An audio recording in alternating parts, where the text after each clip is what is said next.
Baik, bismillahirrahmanirrahim. Assalamualaikum warahmatullahi wabarakatuh. Alhamdulillah pada kesempatan kali ini tepatnya Sabtu tanggal berapa? 29 ya? Tanggal 29 Februari 2026.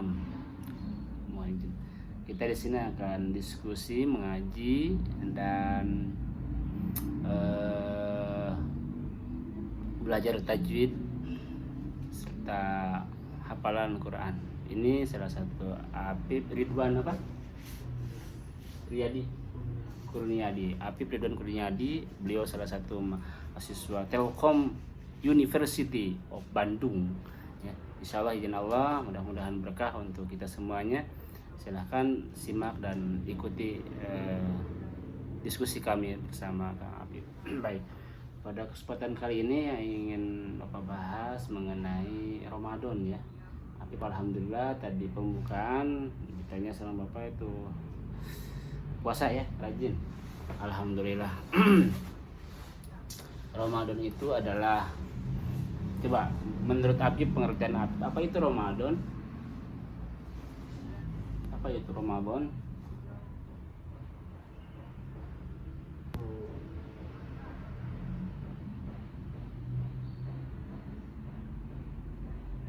Ramadan. So, secara pengertian dulu kita diskusi. Kan Apip mahasiswa, berpengalaman mahasiswa. Jadi Ramadan itu puasa. Setuju ya? Ramadan itu puasa. Ya, sama-sama lah. Apa ambil pengertian Ramadan adalah salah satu bulan yang paling mulia ya, yang diturunkan oleh Allah Subhanahu wa taala untuk manusia, di mana di bulan Ramadan itu salah satunya banyak keistimewaan, yaitu berpuasa. Selain berpuasa juga yaitu berbanyak bertaubat, berdoa ya, berzikir, bersolawat, bersedekah. Jadi bulan Ramadan itu adalah bulan yang paling mulia, yang dimana bulan paling mulia itu untuk kinerja kita sebagai umat manusia yang diciptakan oleh Allah Subhanahu wa taala, ditugaskan oleh Allah Subhanahu wa taala itu untuk beribadah, tidak lain. Jadi kita itu di bulan suci Ramadan, Allah ingin meningkatkan amaliyah kita, yang juga Allah ingin memberikan spesialis itu reward lah bahasanya ya. Kalau bahasa kita mah reward ataupun hadiah gitu. Jadi hadiah yang paling unggul dengan bulan-bulan yang lainnya itu adalah bulan Ramadan. Contoh puasa, barang siapa yang berpuasa di bulan suci Ramadan maka akan diberikan pahala yang luar biasa, diberikan pahala yang maksimal, diberikan pahala yang tinggi oleh Allah Subhanahu wa taala. Nah, bagi orang yang sedang puasa. Tapi bagi orang yang tidak puasa, mohon maaf ya. Bagi yang tidak puasa, mohon maaf.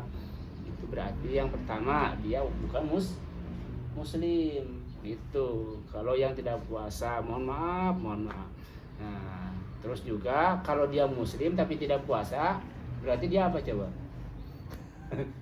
Dia muslim misalkan. Dia muslim tapi tidak berpuasa, berarti dia apa coba? Tidak punya akal, tidak punya keimanan terhadap Allah, tidak mengakui sebagai makhluk Allah. Itu betul ya. Jadi tidak mengakui makhluk Allah. Ketika dia muslim, orang Islam tapi tidak berpuasa, dia tidak mengakui bahwa dia makhluk Allah. Dia tidak merasakan bahwa dia itu manusia. Gitu. Yang namanya muslim, manusia, itu diperintah oleh Rasul, diperintah oleh para sahabat, diperintah oleh para ulama, diperintah oleh para guru bahwa kita itu harus berpuasa. Gitu ya, harus berpuasa. Nah, bagi sahabat-sahabat mohon izin. Bagi yang muslim, ketika sahabat mau berbuka, silahkan jangan di tempat umum ya, cari tempat yang sunyi, yang sendiri. Sebelum berbuka puasa, tanya dulu, saya manusia bukan? Gitu. Saya muslim bukan? Itu aja kuncinya. Kalau muslim jangan dilakukan, mohon maaf. Kalau manusia jangan dilakukan. Kalau hewan silahkan ya hewannya berbuka gitu ya. Baik. Nah, di bulan puasa ini yang ingin Bapak sampaikan tentang hikmah berdoa di bulan suci Ramadan gitu ya. Hikmah berdoa di bulan suci Ramadan. Yang dimana dalam Al-Quran surah An-Nahl Allah Subhanahu wa taala berfirman, A'udzubillahi minasyaitonirrajim. Bismillahirrahmanirrahim. Ud'u ila sabili rabbika bil hikmah wal mau'izatil hasanah wajadilhum billati hiya ahsan. Bismillahirrahmanirrahim. Allahumma shalli. Wajadilhum billati hiya ahsan. Inna rabbaka a'lamu bima dalla an sabili wa huwa a'lamu bil muhtadin. Gitu. Dalam Al-Qur'an Allah Subhanahu wa taala berfirman, "Ud'u ila sabili rabbika bil hikmah."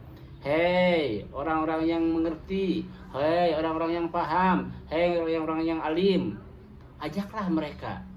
Ajaklah mereka untuk jalan yang baik, sabili rabbika, untuk jalan yang baik, untuk jalan Allah, dengan cara yang baik, dengan cara dakwah, dengan cara misalkan keuangan, dengan cara misalkan pendidikan, dengan cara misalkan berkarya. Itu ya sabili rabbika bil hikmah wal mau'izatil hasanah. Dan kalau misalkan mereka membangkang siapapun itu, baik keluarga, baik masyarakat, baik orang lain, baik muslim ataupun non muslim ya, non muslim, wal mau'izatil hasanah, dan debat mereka dengan cara yang baik sesuai syariat Islam. Kalau misalkan tingkatan negara mah diajak perang gitu kan, seperti Rasulullah diajak perang, lamun mana mau karena muslim ajak perang gitu, dengan debat yang baik gitu. Wajadilhum billati hiya ahsan. Inna rabbaka a'lamu bimadulli an sabil wa huwa a'lamu bil muhtadin. Sesungguhnya Allah itu maha mengetahui mana orang yang tersesat gitu ya, mana orang yang tersesat. Contoh misalkan muslim tersesat kan itu, dan Allah juga lebih mengetahui mana orang yang mendapatkan petunjuk dari Allah. Ini dalam Al-Quran. Jadi ud'u itu kan berdoa, seru, ajaklah gitu ya.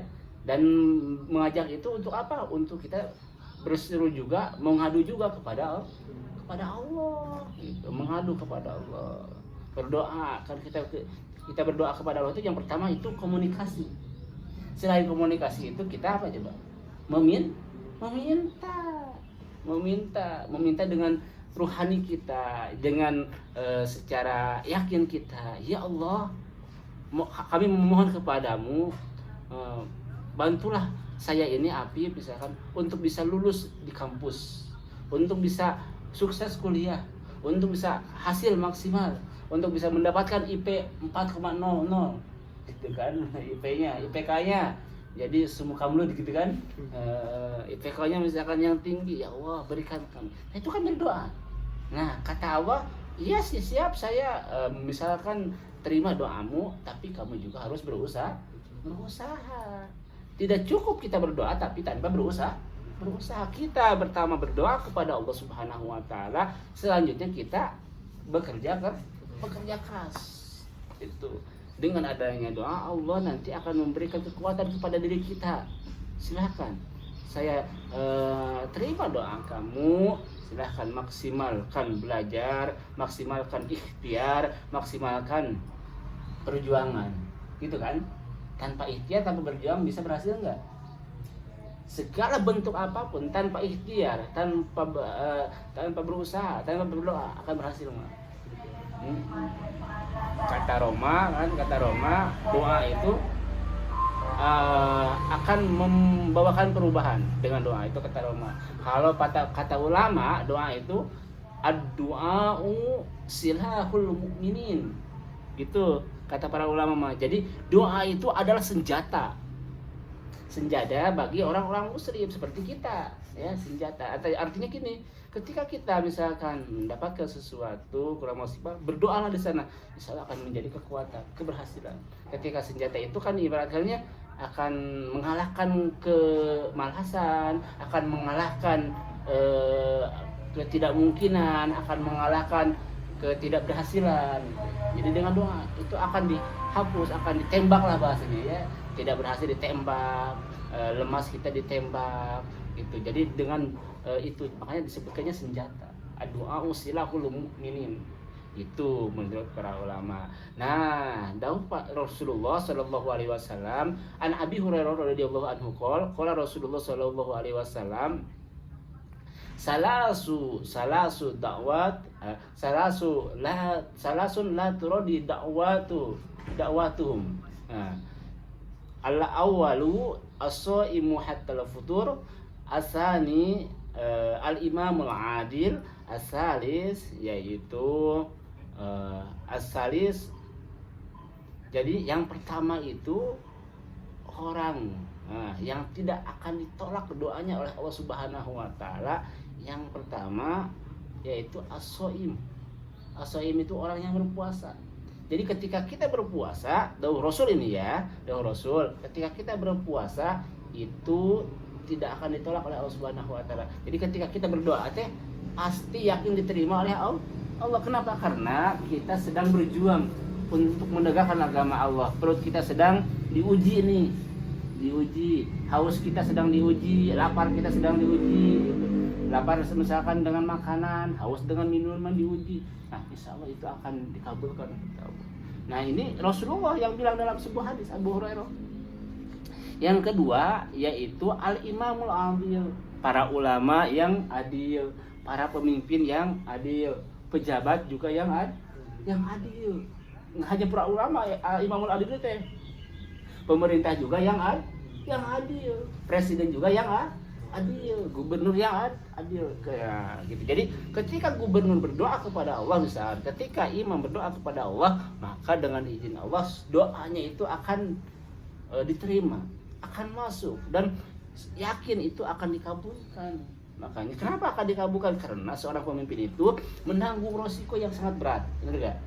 Resikonya berat sekali, tanggung jawabnya besar, bukan hanya sekedar tenar, bukan sekedar populer, bukan sekedar hanya masyhur, gitu kan? Tapi itu yang dia tanggung apa? Beban dan juga resiko. Contoh gini, misalkan siapa presiden kita sekarang? Prabowo ada bagusnya nggak menurut Akif? Ada jeleknya nggak Prabowo? Ada. Karena manusia al-insanu makhluk khata'i wa nisyan. Sifatnya manusia, dawuh para ulama, yaitu salah dan juga kadang lupa.